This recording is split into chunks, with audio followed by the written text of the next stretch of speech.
Many thanks for staying with us, everyone. We've been talking about the fact that President Muhammadu Buhari is back 49 days in the after staying for 49 days in the United Kingdom. He earlier said he was going on vacation, after which he's extended a letter to the National Assembly to say he will have to stay back because he needs some medical attention, and he did say so. And now he's back in the country. We're looking at issues of governance. Of course, INEC has released dates for the 2019 general election. It looks so much like a bombshell to politicians. They never expected it. And now he's here 2 years into the election cycle. What do we expect? Mr. Yinka Odumakini was a spokesperson to the General Muhammadu Buhari at that time, who was the presidential candidate of the CPC. He has since joined us on the program. Don't forget, Mr. Ezenwa Nwagu, Chairman Partners for Electoral Reforms, is also with us in our Abuja studio. Many thanks for coming out on the program, Mr. Odumakini. My pleasure. You're happy, Mr. The President is back, isn't it? Oh, definitely. We are happy that he's back. And because there have been so much speculations around the president, and I think that the handlers have not done a good job. And you can see that when the president came, the first thing he did is to be straight with Nigerians, to tell them, look, yes, I'm ill. And it's natural. Anybody can fall ill at any time. And he has done the right thing by transmitting power to the vice president. Section 125, he has complied with it. So once he has done that, if he don't hand over now, we can understand all this hanky-panky business. But he has handed over. Tell Nigerians at all, Mr. President is not well. He has told us himself. And there would not have been all this heat in the polity. Where is he? Are we doubting this? Are we doubting that? Now that he has come back and has done that, we welcome him back and wish him speedy recovery. He has told us that he may have to go back to complete his treatment, and I think that is good for the country.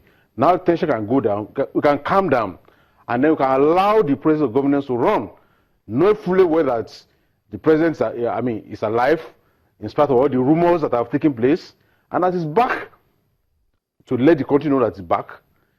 Now he has said that, well, the acting president should continue, perhaps maybe before transmitting the on Monday, that's back into the country. And I think what we need now is to face serious business of governance. The man that you worked with, I mean, you spoke for him for several months during that time, even if not for a few years. Yes.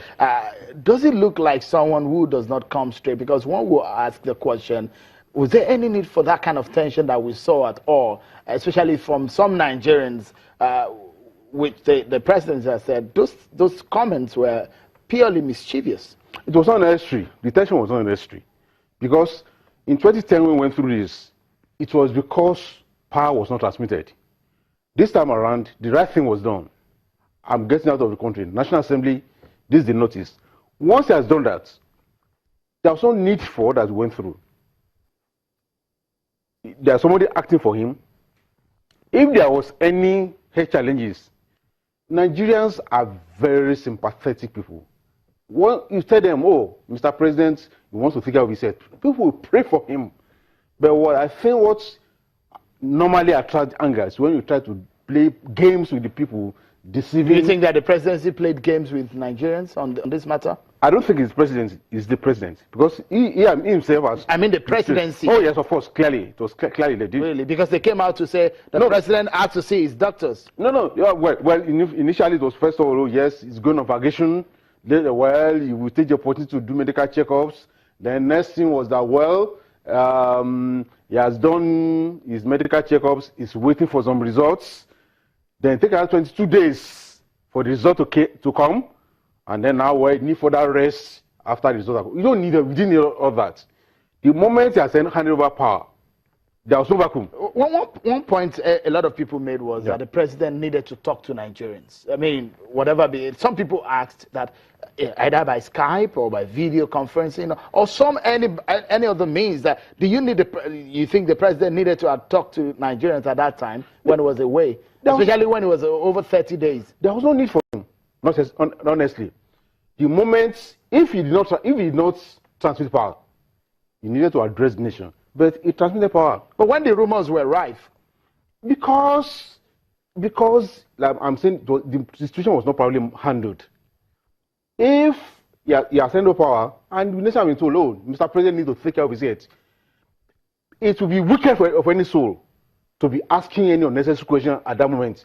But when you say that, oh, he's going on vacation, but we also use the period to do medical checkup. Oh, he has finished it, he's waiting for further results. Then that takes 22 days before it now begins. So I think that's what caused. From what you saw from the actions and the activities of Professor Osinbajo, and now that the president is back, what is your take about what you see in the coming days within the duo? Well, I think that he has head forth well for his principal.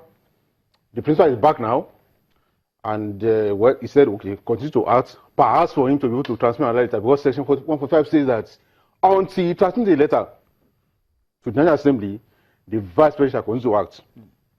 And I think he's following that by saying, okay, look, you continue to act. Perhaps maybe by Monday now, he should be able to send a letter to the National Assembly that is back. And the acting president will hand over to the president, back to the president, and we hope that the normal functions of governance will continue to run very well until he goes back. Because of our time, because Mr. Ezenwa has been talking to us on the issue of INEC, he also had weighed in on this matter. But let me allow him on this matter of INEC release of dates 2 years before the election. There are a lot of reactions to that. What do you make of that, anyways? Well, I can't understand why releasing timetable 2 years ahead of elections. For now, I think what we should be concerned with at this moment is getting right all the things that were wrong with elections. In terms of where there's a committee that's been going about, there's electoral reforms, they are doing kind of hearings all over the country, because there are issues. And more importantly, even for the political leadership, what I think should preoccupy this nation now is how to get the proper structure for this country. You cannot say that you are going to conduct an elections now without restructuring this country. Let me quickly allow Mr. Ezenwa to give us his final thoughts. So that you spoke about the fact that it was necessary. I mean, it was okay. But a lot of people will wonder the kind of pressure that this announcement will have on governance, for example. 2 years down the line, people will wonder, isn't that going to distract, politicking going to distract governance?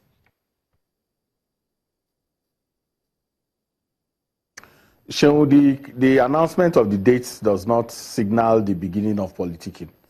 It simply makes stakeholders it clears the fog around the challenge that even you have talked about severally about the unpreparedness of the EMB in terms of how it engages voter education, continuous voter registration, and all of the other things that it needs to do in preparation for the elections. Now that certainty is clear. This is when we're going to have the elections, and this is when this and this will happen. But like I was saying before you went on the break, my sense is that it is now time to have robust engagement with the other stakeholders that also have something to do with the election. The security. All right. Thank you so much. We must leave it at that. Mr. Ezenwa, Chairman, Partners for Electoral Reform, and Mr. Yinka Odumakin. Always a pleasure having you on the program. Thank you so much. And that's how far we can go on the program. Many thanks for being part of this. Bye for now.